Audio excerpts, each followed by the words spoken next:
김재규는 박정희보다 나이가 9살이 아래인 것을 빼고는 공통점이 많았다. 고향이 같고 키도 같고 육사는 동기고 초등학교 교사를 지낸 경력도 같았다. 그의 합수부 진술, 즉 그의 육성을 인용하여 박정희와의 관계를 살펴본다.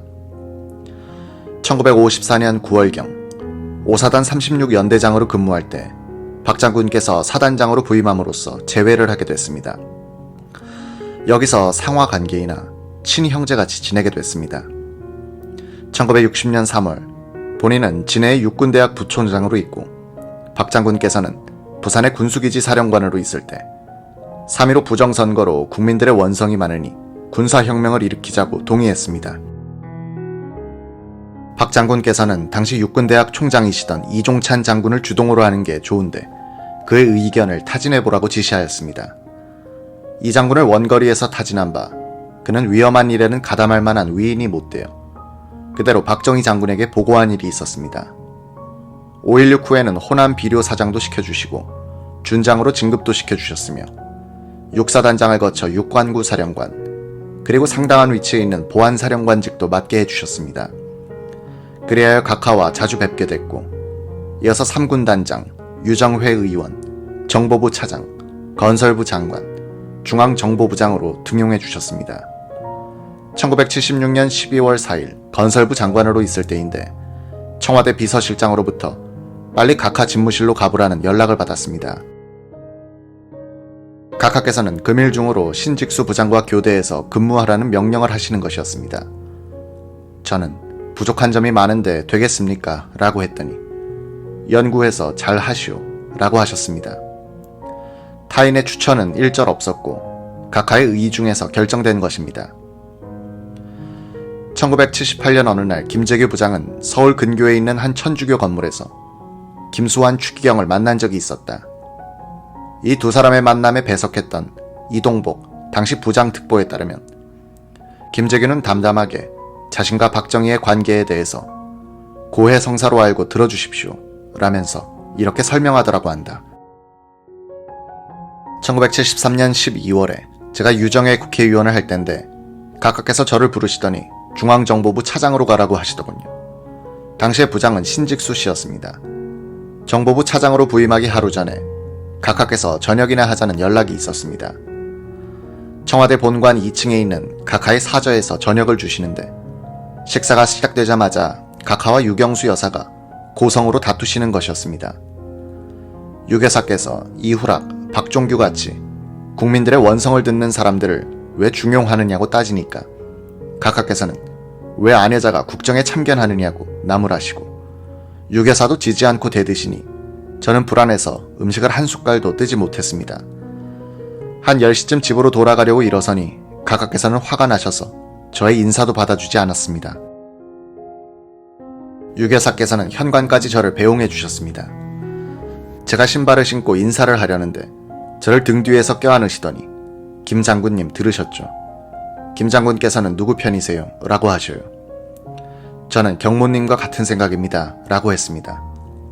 그랬더니 유교사께서는 김 장군께서 중요한 자리로 가시는데 제발 저분이 하시는 인사 문제를 잘 지켜봐 주세요. 그리고 간섭도 해주세요. 라고 당부하시는 것이었습니다. 저는 유교사께서 그 이듬해에 돌아가셨기 때문에 더욱 이 말씀을 유훈으로 생각하고 깊게 새기고 있습니다. 저의 머리에는 이 말씀이 항상 남아 있습니다. 추기경께서도 저를 그렇게 하시고 대해 주십시오. 김재규는 나름대로의 정의감과 대통령에 대한 충성심을 가지고 있었다. 1979년에 일어난 정치적 격동은 그의 능력을 시험하는 것이었다. 5월 김영삼 총재 당선으로 시작된 민주화 세력의 도전은 8월에 YH 여공 농성 사건, 9월에 김영삼 총재 직무정지 결정, 10월에 김영삼 의원직 제명과 부마 사태로 이어지는 경랑을 타고 있었다. 이런 상황에서 김재규가 당황하는 모습을 보이면서 시국 대책을 결정하는 주도권은 차지철 경호실장 손으로 넘어갔다. 김재규는 대체로 온건론을 견지한 것처럼 보였지만 김치열 법무장관의 말대로 그것은 론이랄 것도 없는 수준이었다. 김재규는 YH 여공회 신민당사 농성 때는 청와대와 경찰이 안전대책이 미흡하다고 반대하는 것을 누르고 경찰을 투입하도록 했고 한 여공의 사망을 가져왔다. 그는 또 8월 하순 대통령이 주재한 시국 수습 대책 회의에서 각하 칼날이 10%런 긴급조치 10호를 쥐어주십시오. 그래야만 전국을 수습할 수 있습니다. 라고 했다. 박 대통령은 이렇게 말했다. 그럼 지금 학생, 종교, 근로자들을 다 적으로 돌리면 어떻게 이 난국을 타결해 나가겠소? 당분간 구호로 밀고 나가고 정치와 종교를 분리하는 방법을 연구해 보시오. 정보부 간부들도 긴급조치 10호를 신설하자는 발상에 반대했다. 김재규는 인간적인 바탕은 선량한 사람이었지만 격동기를 주도할 만한 안목과 추진력은 갖지 못했다. 상황이 너무 커지면서 김재규라는 그릇이 담을 수 있는 용량을 초과하고 있었다. 이런 과부하 상태에서 차지철에 대한 증오심, 열등감, 차지철을 편드는 대통령에 대한 배신감이 뒤섞여 부글부글 끓고 있었다. 그는 대통령에게 사표를 내든지 담판을 하여 차지철의 월권을 저지시켜야 했는데 이 수모를 참기만 했다. 대통령이 워낙 어렵게 보이기도 했고 자신의 논리가 부족하기도 했을 것이다. 울분이 발산되지 못하고 있었기 때문에 폭발성은 증가하고 있었다. 그렇다고 총을 대통령에게 겨눈다는 것은 전혀 다른 차원의 문제다. 그 누구도 상상할 수 없었던 이 행동을 했다는 점에 김재규의 남다른 면이 있다. 그가 지녀왔던 인간적인 선량함과 정의감에다가 자유민주주의에 대한 동경, 그리고 평소의 시국 판단을 확인시켜준 부마 사태의 민란화가 보조적인 요인들이었을 것이다. 그는 또 남자다운 사생관을 핵심으로 하는 일본 무사 정신의 숭배자였다. 10월 26일 남산 사무실에서 궁정동으로 이동하는 차 중에서도 김재규는 일본 무사들이 즐겨 읊었던 시 낭송 테이프를 들었다. 그는 사무라이 영화 비디오 중독자기도 했다. 영웅적인 죽음의 미학을 그는 동경했다. 김재규는 안동 농림학교 4학년 재학 중에 강제 징집을 당해서 일본 요카이치 항공병학교에 특별 간부 후보생으로 들어갔다. 1944년 1월이었다. 이 학교에서는 가미가제 특공대원들이 배출되고 있었다. 그는 임관을 6달 앞두고 해방을 맞았다. 김재규는 안동 농림을 다닐 때도 친구들 사이에선 유별난 의협심으로 인해 별명이 노기대장이었다. 노기대장은 러시아-일본 전쟁 때 여순 요새의 공격을 지휘했던 일본 장군으로서 명치천왕이 죽자 부인과 함께 자결한 사무라이 정신의 화신이었다. 김재규는 김영 김씨였다. 수양대군의 쿠데타에 불만을 품고 친단종 쿠데타를 모의하다가 발각되어 죽은 충신 김문기의 18대 손이다. 그는 정보부장의 직위를 이용하여 학자들에게 압력을 넣어 무리하게 김문기를 사육신에 포함시키려고 했다는 비판을 받고 있다. 그런 무리를 할 만큼 대의의 목숨을 건 사람들을 존경하는 마음을 갖고 있었다는 뜻이다.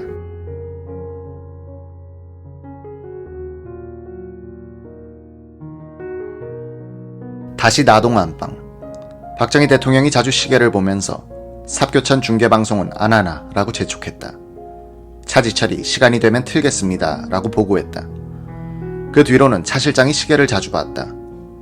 심수봉도 이때 시계를 봤는데 나중에 기억을 살려보니 7시 10분 전쯤이었다. 대통령은 위량복을 벗었다. 오른쪽에 있던 신재순이 받아서 옷걸이에 걸었다.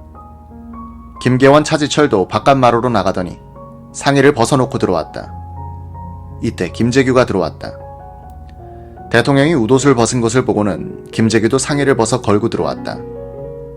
대통령은 KBS TV 7시 뉴스를 보면서 미국 대사가 김영삼 총재를 만났다는 보도에 대하여 심사가 다시 뒤틀린 듯 했다. 아니 총재도 아닌 사람과 만나서 무슨 이야기를 한다는 건지 모르겠어.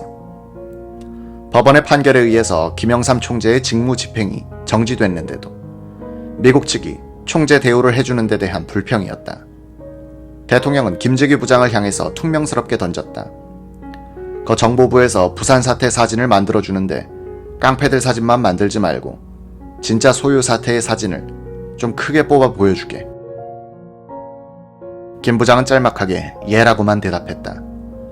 박정희는 고향 후배인데다가 육군사관학교는 동기고 줄곧 자신이 끌어주고 키워줬던 김재규에 대해서는 동생처럼 편하게 대하다가 보니 도가 지나쳐서 여러 사람들 앞에서 무안을 주는 경우가 있었다.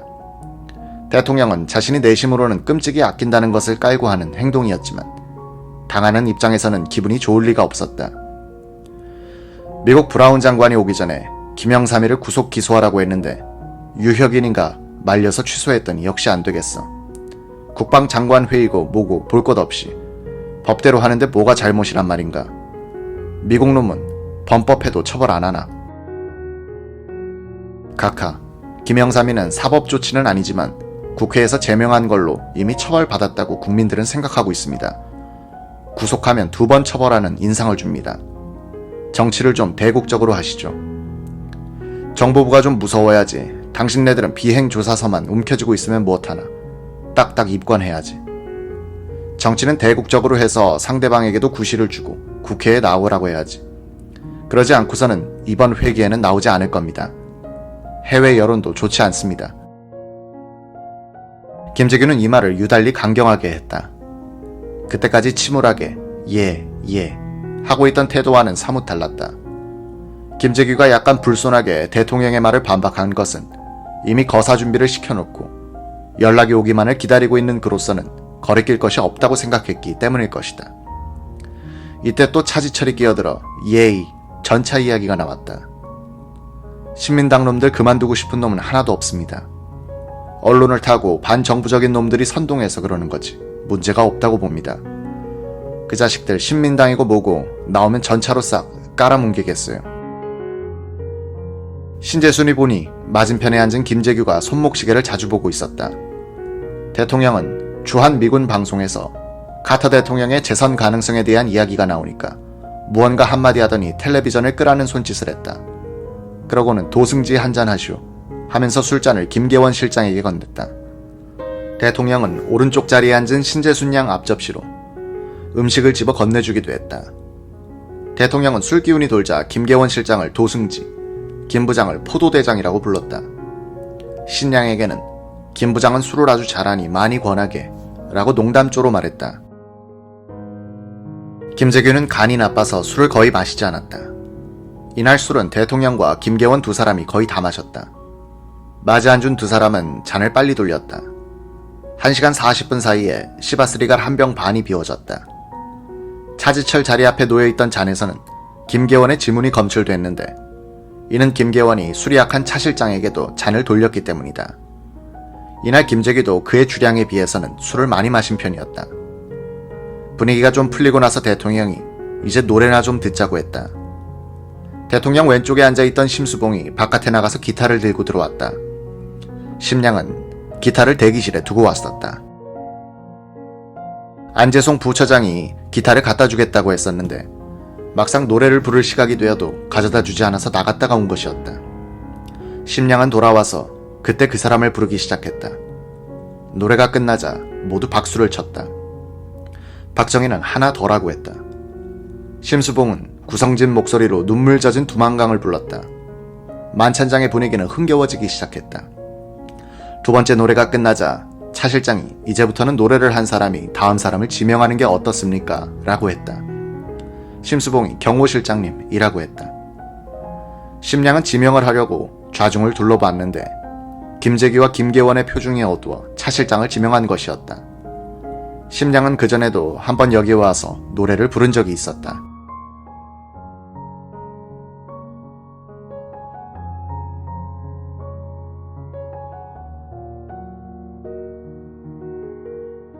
그때 김 부장은 지금처럼 침울하지는 않았는데 하는 생각이 났다. 신재수는 차 실장의 생김새에 어울리는 노래는 군가일 것이라고 생각했는데 엉뚱하게도 도라지 도라지 백도라지 심심삼천에를 부르는 것이었다. 분위기는 한결 고조되어 갔다. 이때 남효주가 들어와서 김 부장에게 귓속말을 하는 것이 심수봉한테도 들렸다. 과장님께서 부속실로 전화가 왔다고 합니다. 공격 준비를 끝낸 박선호는 대기실에서 경호처장 정인영, 부처장 안재송과 같이 있다가 안방 옆에 붙은 부속실로 나와 아무것도 모르는 남효주에게 심부름을 시킨 것이었다. 김재규가 슬그머니 나가는 것을 박정희는 눈치를 못 채는 것 같았다. 차 실장이 부른 앙콜곡은 나그네 서름이었다. 대통령은 손으로 장단을 맞췄다. 김 실장이 각하, 차 실장이 저런 노래도 다 아는군요 라고 했다. 예, 국민학교 다니는 딸이 저의 노래 선생입니다. 만찬장의 중심인 식탁의 크기는 1.5 곱하기 1m. 박정희가 이 식탁을 넘어서 맞은편으로 볼 수 있는 출입문은 열려 있었다.